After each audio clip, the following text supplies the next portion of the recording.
আজ আমি তোমাদের সঙ্গে চিকেন গ্রেভি চাউমিন রেসিপিটা শেয়ার করব। দেখো কত সহজে আমি করি। গুড়িয়াস কুকবুকে সকলকে স্বাগত জানাই। প্রথমে জলে লবণ আর তেল দিয়ে জলটাকে ফুটিয়ে চাউমিনগুলোকে ভেঙে নিয়ে সেই ফুটন্ত জলের মধ্যে দিয়ে সেদ্ধ করে নেব। নুডলস যখন সেদ্ধ করব খেয়াল রাখতে হবে এটা যেন কোনো মতেই গলে না যায়, তাহলে কিন্তু খেতে ভালো লাগবে না। আমাদের রেসিপিগুলো ভালো লাগলে লাইক করো, কমেন্ট করে জানিও কেমন লাগলো। আর এই ধরনের নানা রেসিপি পেতে আমাদের চ্যানেলটাকে সাবস্ক্রাইব করে আমাদের পাশে থেকো।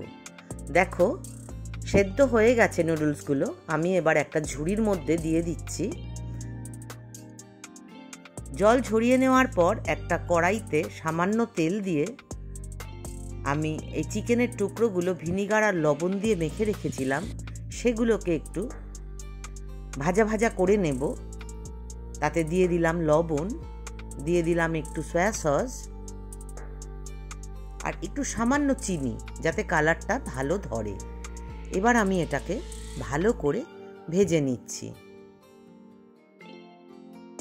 আমাদের চ্যানেলে অন্যান্য চাইনিজ রেসিপিও আছে, তোমরা চাইলে দেখে নিতে পারো। এবার একটা বড় কড়াইতে সাদা তেল দিয়ে আমি যে নুডলসগুলো সেদ্ধ করে জল ঝরিয়ে নিয়েছিলাম সেই নুডলসগুলোকে দিয়ে বেশ ভালো করে ভেজে নেব। আমি প্রত্যেকটা ইনগ্রেডিয়েন্টস কতটা ব্যবহার করেছি সেটা লিখে দিলাম আর ডেসক্রিপশানেও দিয়ে দেব। তাছাড়াও কিছু অন্যান্য রান্নার লিঙ্কও আমি শেয়ার করব, তোমরা চাইলে দেখে নিতে পারো। এবার দিয়ে দেব পরিমাণ মতো লবণ। ভাজা হয়ে গেলে আমি নামিয়ে নেব। তারপর কড়াই ভালো করে পরিষ্কার করে তাতে আবার তেল দিয়ে দিচ্ছি। এবার কিন্তু আমি খুব সামান্য তেল দেব।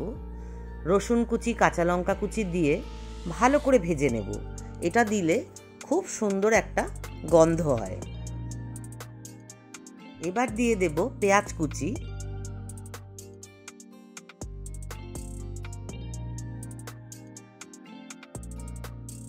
পেঁয়াজগুলো হালকা ভেজে নেওয়ার পর আমি দিয়ে দেব বেশ বড় বড় করে কেটে রাখা বাঁধাকপির টুকরোগুলো।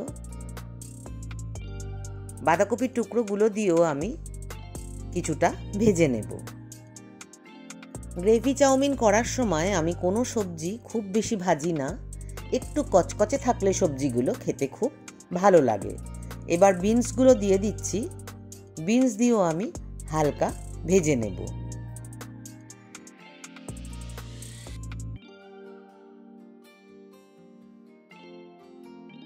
এবার দিয়ে দেব গাজরের টুকরোগুলো।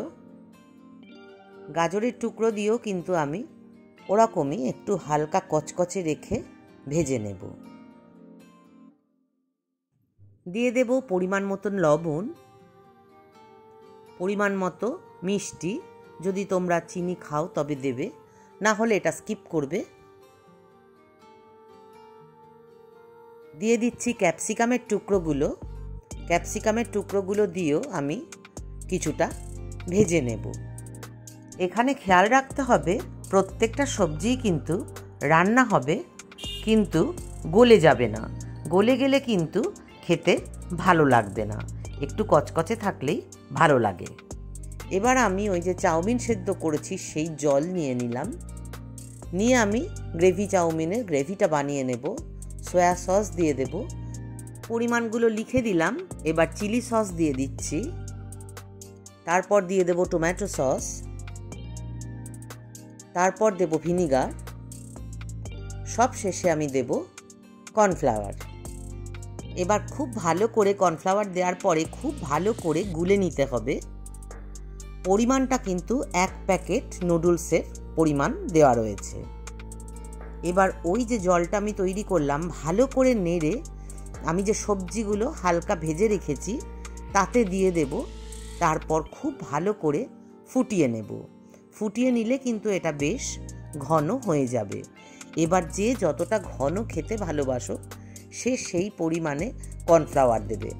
আমি কিন্তু একটু স্যুপ স্টাইল করি, তাই জন্য আমি সেই মাপেই কর্নফ্লাওয়ারটা দিয়েছি। গোলমরিচের গুঁড়ো দিয়ে দিলাম। এবার ভালো করে নাড়াচাড়া করে ফুটিয়ে নিতে হবে। ফুটে উঠলেই কিন্তু গ্রেভিটা তৈরি হয়ে যাবে।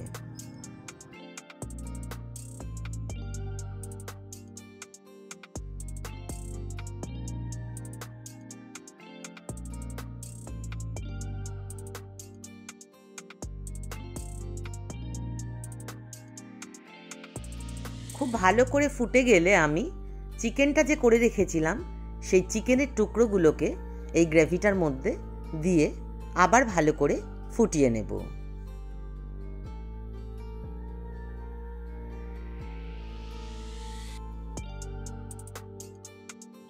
সব শেষে দিয়ে দেব পেঁয়াজ শাকটা। এটা দিলে দেখতেও ভালো হয়, গন্ধও ভালো হয়, খেতেও ভালো লাগে। তবে পেঁয়াজ শাকটা দেওয়ার পর কিন্তু আমি আর বেশিক্ষণ রান্না করব না। এবার আমি গ্যাসটা অফ করে দিয়ে গ্রেভি চাউমিনটা সাজিয়ে নেব। কিভাবে সাজাই দেখো, প্লেটে আমি চাউমিনগুলো আমি তো ভেজে রেখেছিলাম আগেই, সেই চাউমিনগুলো দিয়ে দিলাম। তার ওপর থেকে আমি যে গ্রেভিটা বানালাম সেটা দিয়ে দেব। এই স্যুপ স্টাইল নুডলস বলো অথবা গ্রেভি চাউমিন বলো, চিকেন গ্রেভি চাউমিন, এটা কিন্তু খেতে দুর্দান্ত হয়। আমার বাড়ির বাচ্চা থেকে বড় সকলেই এটা ভীষণ ভালোবাসে। দেখতে যেমন সুন্দর হয়েছে, খেতেও কিন্তু তেমনই সুন্দর হয়।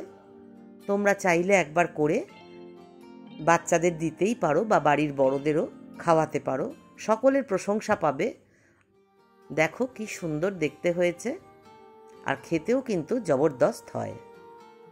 আজকের মতন টাটা, আবার দেখা হবে অন্য কোনো দিন অন্য কোনো রেসিপি নিয়ে।